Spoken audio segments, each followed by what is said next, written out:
हकीकी आज़ादी की तहरीक लंदन में भी गूंज है। नवाज शरीफ की रिहाइश का एवनफील्ड के सामने भरपूर एहतजाज। लीगी कारकुनान बदतमीजी पर उतर आए। पीटीआई रहनुमा शायान अली पर झूठा इल्जाम लगाया। पुलिस ने उन्हें हिरासत में लिया, ताहम फौरी रिहा कर दिया। पाकिस्तान में तहरीक इंसाफ का हकीकी आज़ादी मार्च। लंदन में एवनफील्ड अपार्टमेंट भी एहतजाज की इज्जत में रहा। ओवरसीज पाकिस्तानी और तहरीक इंसाफ के कारकुनान ने नवाज शरीफ के घर के सामने पुरअमन एहतजाज किया तो लीगी कारकुनान आपे से बाहर हो गए।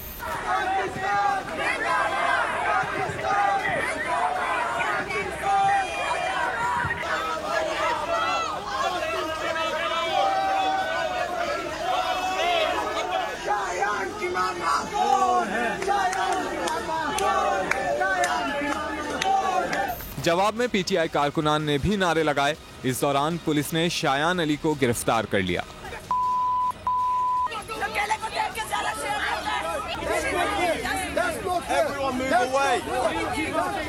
पूछगछ के बाद शायान अली को पुलिस ने रिहा कर दिया।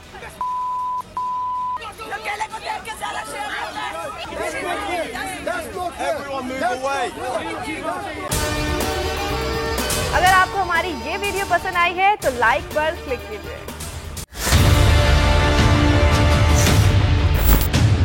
पीटीआई का हकीकी आजादी मार्च।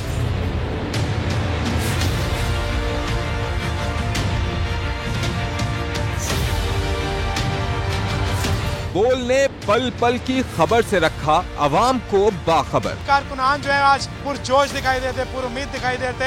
41% अफराद ने टीवी पर बोल को तरजीह दी। इमरान खान के साथ अवाम खड़ी है। यूट्यूब पर 89,000 अफराद ने बोल न्यूज को देखा। सबसे ज्यादा व्यूज, सबसे ज्यादा रील्स और सबसे ज्यादा रेटिंग के साथ बोल अब भी नंबर 1 पोजीशन पर बरकरार। सब्सक्राइब करें और बेल दबाएं ताकि कोई खबर रह न जाए।